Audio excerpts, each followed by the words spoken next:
स्वर्ग का हकदार कौन। मरने के बाद स्वर्ग के द्वार पर 4 व्यक्ति खड़े थे। इन 4 व्यक्तियों में पहला राजा था, दूसरा एक बिजनेसमैन था, तीसरा पंडित था और चौथा एक आम आदमी मजदूर था। किसी को यह पता नहीं था कि कौन स्वर्ग के अंदर प्रवेश कर पाएगा और कौन वहीं से वापस लौटा दिया जाएगा। सब स्वर्ग का दरवाज़ा खुलने की राह देख रहे थे और आपस में बातें कर रहे थे। जैसे कि राजा को मरने से पहले से ही आदत थी, उसने अपनी बात सबसे पहले बताई। राजा ने कहा, मैं बहुत प्रख्यात राजा हूँ। मैं धरती पर अपना बहुत नाम कमाया है, इसलिए पूरी संभावना है कि मैं ही स्वर्ग में जाऊँगा। फिर व्यापारी ने अपनी बात सामने रखी। वह बोला, मैंने धरती पर खूब धन कमाया है और उस धन से मैंने सैकड़ों लोगों की मदद की, इसलिए मैं ही स्वर्ग का हकदार हूँ। अब बारी थी पंडित की, तो पंडित ने मुंह खोला और सबको यह कहा, मैं चाहे तुम जो सोच लो, लेकिन यह बात तो तय है कि स्वर्ग के दरवाजे खुलेंगे तो मेरे लिए। सब जानते हैं कि पंडित दिन रात भगवान को याद करते हैं, इसलिए स्वाभाविक है कि स्वर्ग में पंडित का स्वागत किया जाए।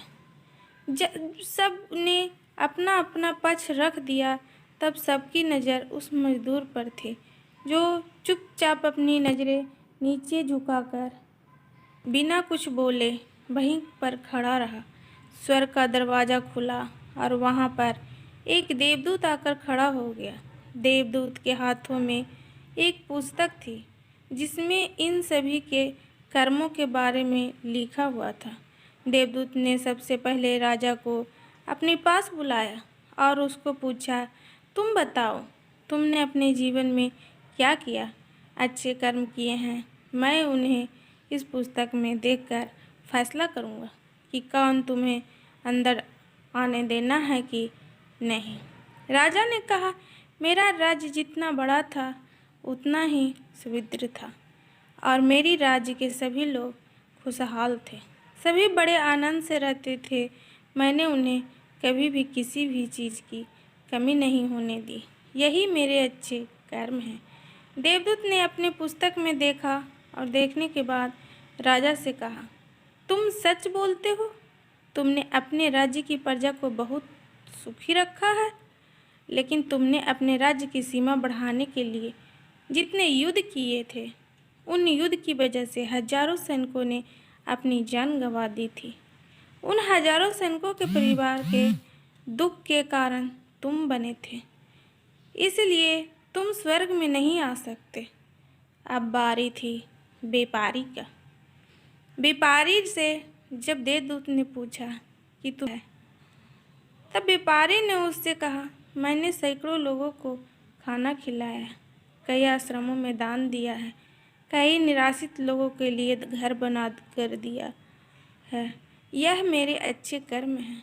देवदूत ने फिर से अपने पुस्तक में ध्यान से देखा और देखने के बाद व्यापारी से कहा, तुम्हारा कहना भी ठीक है कि तुमने बहुत दान धर्म किया, लेकिन यह दान धर्म तुम जिस पैसों से किया है, उन पैसों को कमाने के लिए तुमने न जाने कितने झूठ बोले हैं, कितनी हेराफेरियाँ की हैं और कितनी मिलावटें की हैं, इसलिए तुम भी स्वर्ग में नहीं आ सकते।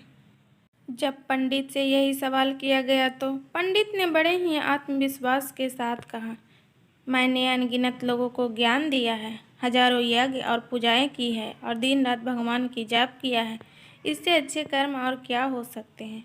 देवदूत ने अपने पुस्तक के अंदर झांक कर देखा और पंडित से कहा, आपने जितने भी लोगों को जो ज्ञान दिया है, उन बातों पर खुद कभी अमल नहीं किया।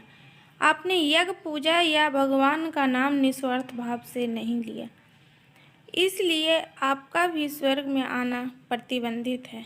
मजदूर यह सब देखकर हैरान था। वह अब तक जिन्हें महान समझता आ रहा था, उनकी विख्याता स्वर्ग के दरवाजे पर आकर बदल गई थी। धरती पर जिन कामों को अच्छा समझा जाता है, उनका यहाँ पर कोई मूल नहीं था। यमदूत ने जब इस मजदूर को अपने पास बुलाया और इससे पहले कि वह उससे उसके अच्छे कामों के बारे में पूछता, मजदूर बोल पड़ा, प्रभु, मैं जानता हूँ कि मैं भी स्वर्ग में आने के लायक नहीं हूँ। मैं फिर भी एक बार बाहर से ही स्वर्ग को झाँक कर देखना चाहता हूँ। बस इससे ज़्यादा मेरी कोई इच्छा ही नहीं है, क्योंकि ऐसी इच्छा पालने के लिए मैंने जीवन में कुछ भी नहीं किया है। मैं पूरा दिन मेहनत करता और जो भी पैसे कमाता उन्हें अपने परिवार के पालन पोषण में खर्च कर देता है, इसलिए दान धर्म के लिए कुछ बचता ही नहीं। लोगों की भला मैं क्या सेवा करता, क्योंकि काम के बाद जो थोड़ा सा समय मिलता उसको अपने बूढ़े माँ बाप की सेवा में बिता देता। और यह सब करने के बाद मैं कभी कभी मंदिर भी चला जाता और भगवान से जैसा भी मुझे दिया है उस पर जीवन के लिए धन्यवाद कहता। देवदूत ने अपनी पुस्तक में बड़े ध्यान से देखा और थोड़ी देर देखते ही रहा। फिर उसने मजदूर से पूछा कि तुम याद करके बताओ, तुमने कभी तो कोई अच्छा काम किया होगा। मजदूर ने थोड़ी देर सोचने के बाद बोला, हाँ, मुझे थोड़ा थोड़ा याद है। एक बार मैं बहुत भूखा था और मैं खाना खाने ही बैठा था कि एक बहुत ही कमज़ोर कुत्ता जो ठीक से चल नहीं पा रहा था वह मेरे पास आ गया और मैंने खाने को देखने लगा। तब मैंने अपनी रोटी उसे खिला दी थी और उस दिन मैं खुद भूखा सोया था। मजदूर की बात सुनने के बाद देवदूत मुस्कुराया और मजदूर को बड़े सम्मान से स्वर्ग के अंदर लेकर गया। दोस्तों, अच्छे कर्म लोभ मोह माया इन सब भावों में आकर नहीं किए जाते हैं और ना ही उन्हें अच्छे कर्मों को श्रेणी में गिना जाता है। निस्वार्थ भाव से किया गया एक ही अच्छा कर्म भी आपके जीवन के सारे पाप धोने की शक्ति रखता है। इसलिए जब भी मौका मिले निस्वार्थ भाव से अच्छे मन से अच्छे कर्म किया करें।